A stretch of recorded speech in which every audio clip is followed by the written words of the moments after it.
41 company के अधीन governor general. Bengal के गवर्नर रॉबर्ट क्लाइव 1757 से 60 ईस्वी एवं पुनः 1765 से 67 ईस्वी। इसने बंगाल में द्वैध शासन की व्यवस्था की, जिसके तहत राजस्व वसूलने, सैनिक संरक्षण एवं विदेशी मामले कंपनी के अधीन थे, जबकि शासन चलाने की जिम्मेवारी नवाब के हाथों में थी। पृष्ठ 65। इसने मुगल सम्राट शाह आलम द्वितीय को इलाहाबाद की द्वितीय संधि 1766 ईस्वी के द्वारा कंपनी के संरक्षण में ले लिया। रॉबर्ट क्लाइव ने बंगाल के समस्त क्षेत्र के लिए 2 उप दीवान, बंगाल के लिए मोहम्मद रजा खां और बिहार के लिए राजा शिताब राय को नियुक्त किया। अन्य गवर्नर बरेलास्ट 1767 से 69 ईस्वी, कार्टियर 1769 से 72 ईस्वी, वारेन हेस्टिंग्स 1772 से 74 ईस्वी। कंपनी के अधीन गवर्नर जनरल। रेगुलेटिंग एक्ट 1773 ईस्वी के अनुसार बंगाल के गवर्नर को अब अंग्रेजी क्षेत्रों का गवर्नर जनरल कहा जाने लगा, जिसका कार्यकाल 5 वर्षों का निर्धारित किया गया। मद्रास एवं बंबई के गवर्नर को इसके अधीन कर दिया गया। इस प्रकार भारत में कंपनी के अधीन प्रथम गवर्नर जनरल वॉरेन हेस्टिंग्स 1774 से 85 ईस्वी को हुआ। वॉरेन हेस्टिंग्स 1750 ईस्वी में कंपनी के एक क्लर्क के रूप में कलकत्ता आया था और अपनी कार्यकुशलता के कारण कासिम बाजार का अध्यक्ष, बंगाल का गवर्नर एवं कंपनी का गवर्नर जनरल बना। वॉरेन हेस्टिंग्स 1774 से 85 ईस्वी। इसने राजकीय कोषागार को मुर्शिदाबाद से हटाकर कलकत्ता लाया। 1772 ईस्वी में इसने प्रत्येक जिला में एक फौजदारी तथा दीवानी अदालतों की स्थापना की। इसने 1781 ईस्वी में कलकत्ता में मुस्लिम शिक्षा के विकास के लिए प्रथम मदरसा स्थापित किया। इसी के समय 1792 ईस्वी में जोनाथन डंकन ने बनारस में संस्कृत विद्यालय की स्थापना की। गीता के अंग्रेजी अनुवादकार विलियम विल्किंस को हेस्टिंग्स ने आश्रय प्रदान किया। इसी के समय में सर विलियम जोन्स ने 1784 ईस्वी में दक्षिण एशियाटिक सोसाइटी ऑफ बंगाल की स्थापना की। इसने मुगल सम्राट को मिलने वाला 26 लाख रुपए की वार्षिक पेंशन बंद करवा दी।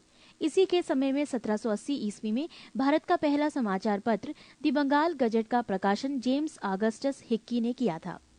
इसी के समय में रेगुलेटिंग एक्ट के तहत 1774 ईस्वी में कलकत्ता में एक उच्च न्यायालय की स्थापना की गई, जिसका अधिकार क्षेत्र कलकत्ता तक था। कलकत्ता के बाहर का मुकदमा तभी सुना जाता था जब दोनों पक्ष सहमत हों। इसने बंगाली ब्राह्मण नंद कुमार पर झूठा आरोप लगाकर न्यायालय से फांसी की सजा दिलवा दी थी। प्रथम आंग्ल मराठा युद्ध 1775 से 82 ईस्वी एवं द्वितीय आंग्ल मैसूर युद्ध 1780 से 84 ईस्वी वॉरेन हेस्टिंग्स के समय में ही लड़े गए। प्रथम आंग्ल मराठा युद्ध सलबाई की संधि 1782 ईस्वी एवं द्वितीय आंग्ल मैसूर युद्ध मंगलोर की संधि 1784 ईस्वी के द्वारा समाप्त हुए। इसी के काल में बोर्ड ऑफ रेवेन्यू की स्थापना हुई। नोट: पिट्स इंडिया एक्ट 1784 ईस्वी के विरुद्ध में इस्तीफा देकर जब वॉरेन हेस्टिंग्स फरवरी 1785 ईस्वी में इंग्लैंड पहुंचा तो बर्क द्वारा उसके ऊपर महाभियोग लगाया गया। फरवरी 1795 ईस्वी में इसे आरोपों से मुक्त कर दिया गया। सर जॉन मैकफर्सन 1785 से 86 ईस्वी। इसे अस्थायी गवर्नर जनरल नियुक्त किया गया था। लॉर्ड कॉर्नवालिस 1786 से 93 और 1805 ईस्वी। इसके समय में जिले के समस्त अधिकार कलेक्टर के हाथों में दे दिए गए। इसने भारतीय न्यायाधीशों से मुक्त जिला फौजदारी अदालतों को समाप्त कर उसके स्थान पर 4 भ्रमण करने वाली अदालतें, जिनमें 3 बंगाल के लिए और 1 बिहार के लिए, नियुक्त की। कॉर्नवालिस ने 1793 ईस्वी में प्रसिद्ध कॉर्नवालिस कोर्ट का निर्माण करवाया, जो शक्तियों के पृथक्करण सिद्धांत पर आधारित था। पृष्ठ 66। पुलिस कर्मचारियों के वेतन में वृद्धि के साथ ही ग्रामीण क्षेत्रों में पुलिस अधिकार प्राप्त जमींदारों को इस अधिकार से वंचित कर दिया। कंपनी के कर्मचारियों के व्यक्तिगत व्यापार पर प्रतिबंध लगा दिया। जिला में पुलिस थाना की स्थापना कर एक दारोगा को इसका इंचार्ज बनाया। भारतीयों के लिए सेना में सूबेदार, जमादार, प्रशासनिक सेवा में मुंसीब, सदर, अमीन या डिप्टी कलेक्टर से ऊंचा पद नहीं दिया जाता था।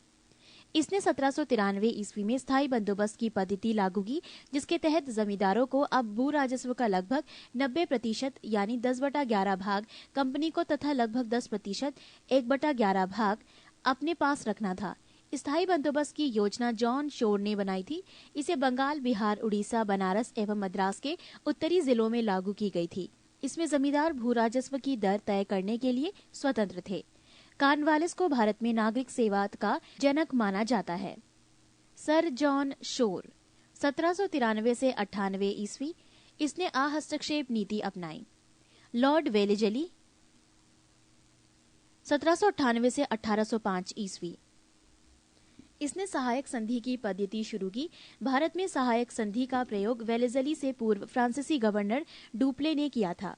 सहायक संधि करने वाले राज्य थे हैदराबाद 1798 ईस्वी, मैसूर 1799 ईस्वी, तंजौर अक्टूबर 1799 ईस्वी, अवध 1801 ईस्वी, पेशवा दिसंबर 1801 ईस्वी, बरार एवं भोंसले दिसंबर 1803 ईस्वी, सिंधिया 1804 ईस्वी एवं अन्य सहायक संधि करने वाले राज्य जोधपुर, जयपुर, मछेड़ी, बूंदी तथा भरतपुर। इसी के समय टीपू सुल्तान चौथे आंग्ल मैसूर युद्ध 1799 ईस्वी में मारा गया। इसी ने कलकत्ता में नागरिक सेवा में भर्ती किए गए युवकों को प्रशिक्षित करने के लिए फोर्ट विलियम कॉलेज की स्थापना की। ये स्वयं को बंगाल का शेर कहा करता था।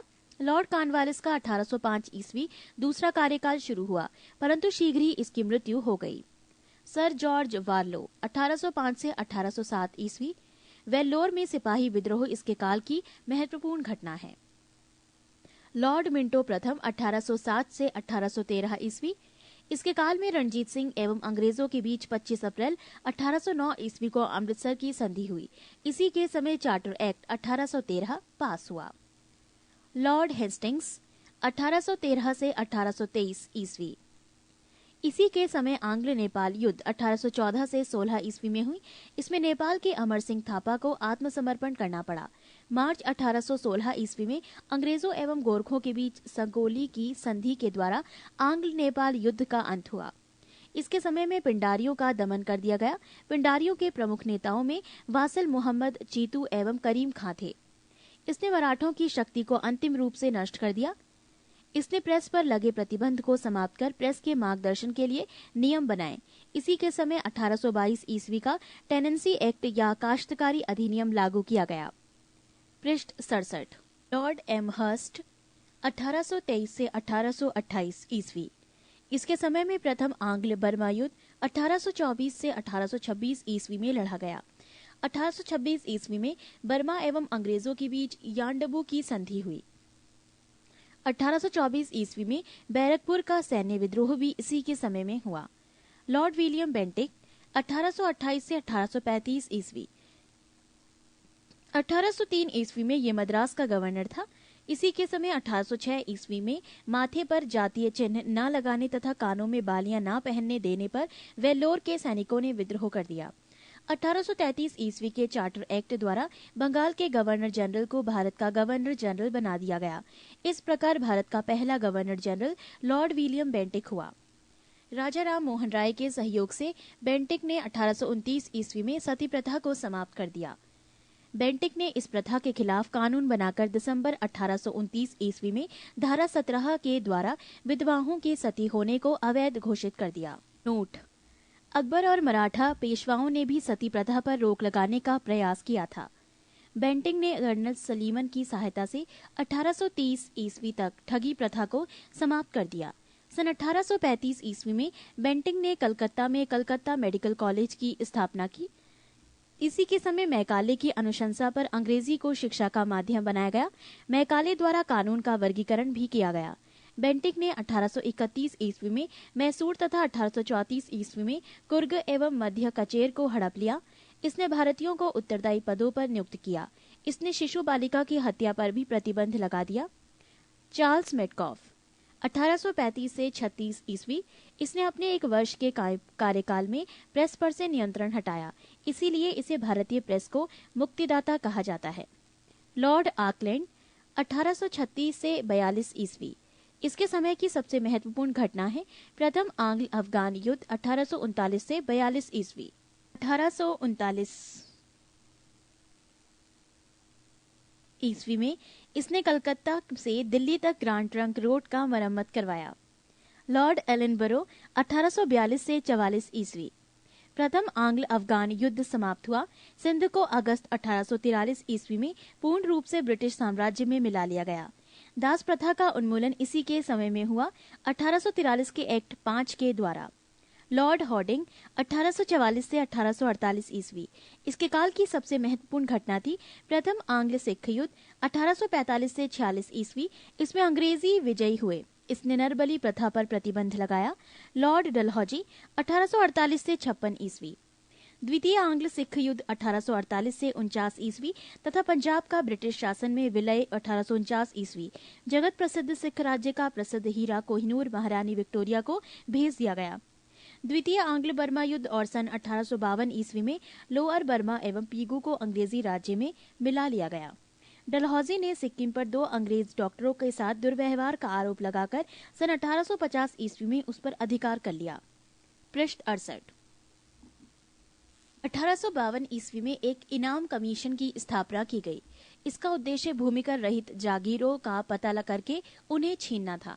डलहौजी का शासनकाल उसके व्यपगत सिद्धांत डॉक्ट्राइन ऑफ लैप्से के कारण अधिक याद किया जाता है। इस नीति के तहत अंग्रेजी साम्राज्य में विलय किए गए राज्य थे। सर्वप्रथम सतारा 1848 ईस्वी में, जैतपुर बुंदेलखंड और संभलपुर उड़ीसा 1849 ईस्वी में, बघाट हिमाचल प्रदेश 1850 ईस्वी में, उदयपुर मध्य प्रदेश 1852 ईस्वी में, झांसी 1853 ईस्वी में, नागपुर 1854 ईस्वी में। सन 1856 ईस्वी में अवध को कुशासन का आरोप लगाकर अंग्रेजी राज्य में मिला लिया गया। उस समय अवध का नवाब वाजिद अली शाह था। सन 1856 ईस्वी में इसने तोपखाने के मुख्यालय को कलकत्ता से मेरठ स्थानांतरित किया और सेना का मुख्यालय शिमला में स्थापित किया। शिक्षा संबंधी सुधारों में डलहौजी ने सन 1854 के वुड डिस्पैच को लागू किया। इसके अनुसार जिलों में एंग्लो वर्नाक्यूलर स्कूल, प्रमुख नगरों में सरकारी कॉलेजों तथा 1857 के तीनों प्रेसिडेंसियों कलकत्ता, मद्रास एवं बम्बई में एक एक विश्वविद्यालय स्थापित किए और साथ ही प्रत्येक प्रदेश में एक शिक्षा निर्देशक नियुक्त किया गया। डलहौजी को भारत में रेलवे का जनक माना जाता है। इसी के समय भारत में पहली बार 16 अप्रैल 1853 ईस्वी में बम्बई से थाने के बीच 34 किलोमीटर प्रथम रेल चलाई गई। सन 1854 ईस्वी में नया पोस्ट ऑफिस एक्ट पारित हुआ और भारत में पहली बार डाक टिकट का प्रचलन प्रारंभ हुआ। इसने पृथक रूप से भारत में पहली बार सार्वजनिक निर्माण विभाग की स्थापना की। इसने सन 1854 ईस्वी में एक स्वतंत्र विभाग के रूप में लोक सेवा विभाग की स्थापना की। इसी के समय में 1853 में कलकत्ता एवं आगरा के बीच पहली बार बिजली से संचालित तार सेवा शुरू हुई। इसने शिमला को ग्रीष्मकालीन राजधानी बनाया। इसी के समय में भारतीय नागरिक सेवा पे हेतु पहली बार प्रतियोगिता परीक्षा शुरू हुई। डलहौजी ने नरबली प्रथा को रोकने का भी प्रयास किया। लॉर्ड कैनिंग 1856 से 62 ईस्वी। भारत में कंपनी द्वारा नियुक्त अंतिम गवर्नर जनरल तथा ब्रिटिश सम्राट के अधीन नियुक्त भारत का प्रथम वायसराय था। इसके समय की सबसे महत्वपूर्ण घटना थी सन 1857 ईस्वी का ऐतिहासिक विद्रोह। इसी विद्रोह के बाद प्रशासनिक सुधार के अंतर्गत भारत का शासन कंपनी के हाथों में सीधे ब्रिटिश सरकार के नियंत्रण में ले लिया गया। कैनिंग के समय इंडियन हाई कोर्ट एक्ट पारित हुआ, जिसके द्वारा बम्बई, कलकत्ता तथा मद्रास में एक एक उच्च न्यायालय की स्थापना की गई। 1856 ईस्वी में कैनिंग के समय में ही सन 1856 ईस्वी में विधवा पुनर्विवाह अधिनियम पारित हुआ। मैकाले द्वारा प्रारूपित दंड संहिता को 1858 ईस्वी में कानून बना दिया गया तथा सन 1859 ईस्वी में अपराध विधान संहिता लागू की गई। व्यपगत सिद्धांत डॉक्ट्राइन ऑफ लैप्से यानी राज्य विलय की नीति को समाप्त कर दिया गया। 1861 ईस्वी में इंडियन कौंसिल एक्ट पारित हुआ तथा पोर्टफोलियो प्रणाली लागू की गई। लॉर्ड एल्गिन 1862 से 63 ईस्वी। इसने वहाबी आंदोलन का दमन किया। 1863 ईस्वी में धर्मशाला, हिमाचल प्रदेश में इसकी मृत्यु हो गई। पृष्ठ 69। लॉर्ड लॉरेंस 1864 से 29 ईस्वी। 1865 ईस्वी में भूटान ने ब्रिटिश साम्राज्य पर आक्रमण किया। अफगानिस्तान के संबंध में इसने हस्तक्षेप की नीति अपनाई, जिसे शानदार निष्क्रियता के नाम से जाना जाता है।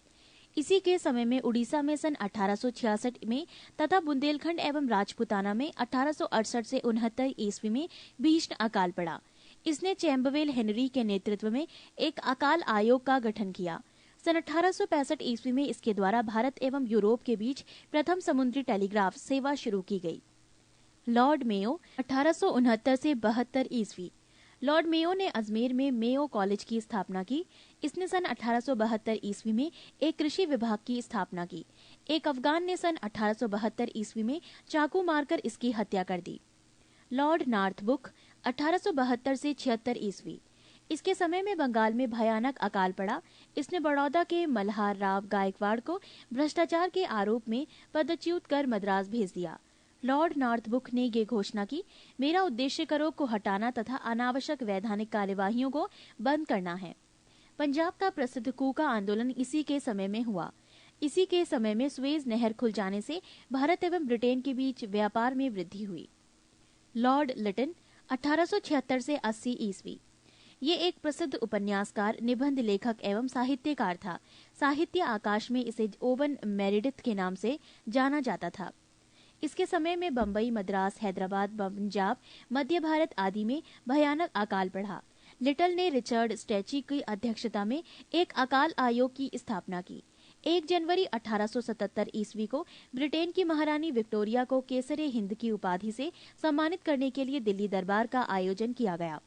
मार्च 1878 ईस्वी में लिटन ने भारतीय समाचार पत्र अधिनियम वर्नाक्यूलर प्रेस एक्ट पारित कर भारतीय समाचार पत्रों पर कठोर प्रतिबंध लगा दिए, विशेषकर राष्ट्रवादी समाचार पत्र सोम प्रकाश को प्रतिबंधित करने के लिए। नोट: पायनियर अखबार ने वर्नाक्यूलर प्रेस एक्ट 1878 का समर्थन किया। इसी के समय में सन 1878 ईस्वी को भारतीय शस्त्र अधिनियम पारित हुआ, जिसके तहत शस्त्र रखने एवं व्यापार करने के लिए लाइसेंस को अनिवार्य बना दिया गया। इसने सिविल सेवा परीक्षाओं में प्रवेश की अधिकतम आयु सीमा 21 वर्ष से घटाकर 19 वर्ष कर दी। लिटन ने अलीगढ़ में एक मुस्लिम एंग्लो प्राच्य महाविद्यालय की स्थापना की। लॉर्ड रिपन 1880 से 1884 ईस्वी। रिपन ने सर्वप्रथम समाचार पत्रों की स्वतंत्रता को बहाल करते हुए सन 1882 ईस्वी में वर्नाक्यूलर प्रेस एक्ट को समाप्त कर दिया।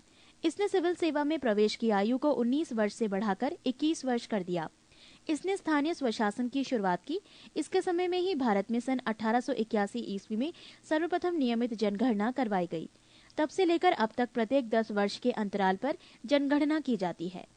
नोट: भारत में पहली बार जनगणना सन 1872 ईस्वी में हुई। पृष्ठ 70। रिपन के द्वारा ही सन 1881 ईस्वी में प्रथम कारखाना अधिनियम लाया गया। रिपन के समय में शैक्षिक सुधारों के अंतर्गत विलियम हंटर की अध्यक्षता में एक आयोग गठित किया गया। इसके समय में यूरोपियों के विरुद्ध भारतीय न्यायाधीशों द्वारा मुकदमे की सुनवाई के लिए एल्बर्ट विधेयक प्रस्तुत किया गया, लेकिन यूरोप वासियों के प्रबल विरोध के कारण इसे वापस लेना पड़ा। अंग्रेजों द्वारा इस विधेयक के विरोध में किए गए विद्रोह को श्वेत विद्रोह के नाम से जाना जाता है। फ्लोरेंस नाइटिंगेल ने रिपन को भारत के उद्वारक की संज्ञा दी। लॉर्ड डफरिन 1884 से 1888 ईस्वी। इसके समय तृतीय आंग्ल बर्मा युद्ध 1885 से 88 ईस्वी हुआ और बर्मा को अंतिम रूप से अंग्रेजी राज्य में मिला लिया गया। इसी के समय में Bengal Tenancy Act, Awadh Tenancy Act तथा पंजाब टेनेंसी एक्ट पारित हुआ। इसके समय की सबसे महत्वपूर्ण घटना थी 28 दिसंबर 1885 ईस्वी को बम्बई में A.O. ह्यूम के नेतृत्व में भारतीय राष्ट्रीय कांग्रेस की स्थापना। लॉर्ड लैंसडाउन 1888 से 94 ईस्वी। भारत और अफगानिस्तान के मध्य सीमा रेखा ड्यूरंड रेखा का निर्धारण इसी के समय हुआ। 1891 ईस्वी में दूसरा कारखाना अधिनियम लाया गया, जिसमें स्त्रियों को 11 घंटे प्रतिदिन से अधिक काम करने पर प्रतिबंध लगाया गया। साथ ही सप्ताह में एक दिन छुट्टी की व्यवस्था की गई। लॉर्ड एल्गिन द्वितीय 1894 से 99 ईस्वी। भारत को तलवार के बल पर विजित किया गया है और तलवार के बल पर ही इसकी रक्षा की जाएगी। ये कथन लॉर्ड एल्गिन द्वितीय का है। 1895 से 98 ईस्वी के मध्य उत्तर प्रदेश, बिहार, पंजाब एवं मध्य प्रदेश में भयंकर अकाल पड़ा। लॉर्ड कर्जन 1899 से 1905 ईस्वी। कर्जन ने सन 1901 ईस्वी में सर कॉलिन स्कॉट मॉनक्रीफ की अध्यक्षता में एक सिंचाई आयोग, 1902 ईस्वी में सर एंड्रयू फ्रेजर की अध्यक्षता में एक पुलिस आयोग एवं सर थॉमस रेले की अध्यक्षता में विश्वविद्यालय आयोग की स्थापना की। 1904 में भारतीय विश्वविद्यालय अधिनियम पास किया गया। इसने सर एंटनी मैकडॉनल्ड की अध्यक्षता में एक अकाल आयोग का गठन किया। इसने सैन्य अधिकारियों के प्रशिक्षण के लिए क्वेटा में एक कॉलेज की स्थापना की। प्राचीन स्मारक परीक्षण अधिनियम 1904 ईस्वी के द्वारा कर्जन ने भारत में पहली बार ऐतिहासिक इमारतों की सुरक्षा एवं मरम्मत की ओर ध्यान दिया। इस कार्य के लिए कर्जन ने भारतीय पुरातत्व विभाग की स्थापना की। इसी के कार्यकाल के दौरान कलकत्ता में विक्टोरिया मेमोरियल हॉल का निर्माण हुआ। कर्जन के भारत विरोधी कार्यों में सर्वाधिक महत्वपूर्ण कार्य की था। 1905 में बंगाल का विभाजन। लॉर्ड मिंटो द्वितीय 1905 से 1910 ईस्वी। इसके मध्य में आगा खां एवं सलीम उल्लाह खां के द्वारा ढाका में 1906 ईस्वी में मुस्लिम लीग की स्थापना की गई। 1907 ईस्वी के कांग्रेस के सूरत अधिवेशन में कांग्रेस का विभाजन हो गया। पृष्ठ 71। इसके शासनकाल में 1907 ईस्वी में आंग्ल एवं रूसी प्रतिनिधि मंडलों के बीच बैठक हुई। मुसलमानों के लिए अलग निर्वाचन व्यवस्था मिंटो मार्ले सुधार अधिनियम 1909 ईस्वी के द्वारा किया गया। लॉर्ड हॉर्डिंग द्वितीय 1910 से 15 ईस्वी। इसके समय में ब्रिटेन के राजा जॉर्ज पंचम भारत आए। 12 दिसंबर 1911 ईस्वी में दिल्ली में एक भव्य दरबार का आयोजन हुआ। यहाँ पर बंगाल विभाजन को रद्द करने की घोषणा की गई एवं भारत को राजधानी कलकत्ता से दिल्ली स्थानांतरित करने की घोषणा की गई। 1912 ईस्वी में दिल्ली भारत की राजधानी बनी। 23 दिसंबर 1912 ईस्वी को लॉर्ड होर्डिंग पर दिल्ली में बम फेंका गया। इसी के समय 28 जुलाई 1914 ईस्वी को प्रथम विश्व युद्ध प्रारंभ हुआ। इसी के शासनकाल में फिरोज शाह मेहता ने बॉम्बे क्रॉनिकल एवं गणेश शंकर विद्यार्थी ने प्रताप का प्रकाशन किया। 1916 में लॉर्ड हॉर्डिंग को बनारस हिंदू विश्वविद्यालय का कुलाधिपति नियुक्त किया गया। लॉर्ड चैम्सफोर्ड 1916 से 21 ईस्वी। कांग्रेस के लखनऊ अधिवेशन 1916 ईस्वी में कांग्रेस का एकीकरण हुआ एवं मुस्लिम लीग के साथ समझौता हुआ। 1916 ईस्वी में पूना में महिला विश्वविद्यालय की स्थापना हुई। इसके काल में 1917 ईस्वी में शिक्षा पर सैडलर आयोग का गठन किया गया।